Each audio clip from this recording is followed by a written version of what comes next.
So ayun guys, no. Papalit ako ng gulong sa motor ko kasi dami ko nang kakamatayan sa daan oh. Ang kapal pa ng gulong ko, oh. Diba? Ang kapal ng dumi. Yun oh, kapal ng dumi oh.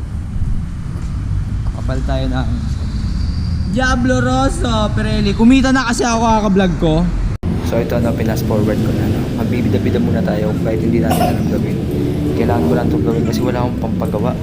Hirap kasi wala akong pampagawa. Ayan no, di ba? Wala naman dalang tools, di ba? Tamang bida-bida lang. Kunyari alam yung ginagawa. Tuwad-tuwad lang ng kunyari yan, di ba? Ah!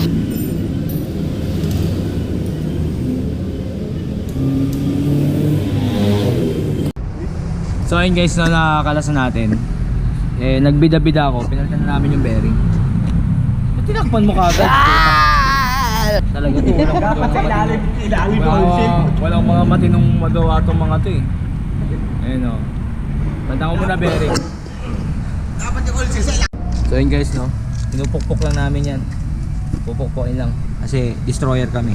Okay, napalitan na. Okay. Medyo basa, para magmukhang malinis. Banta ko ng gulong kasi gusto ko matalo to. Ang ganda ng motor na to. Hey! Napakaganda mo mga insan. Ganito na lang. Hindi ko na binidyo yung paggawa. Nakakatamad. Whee!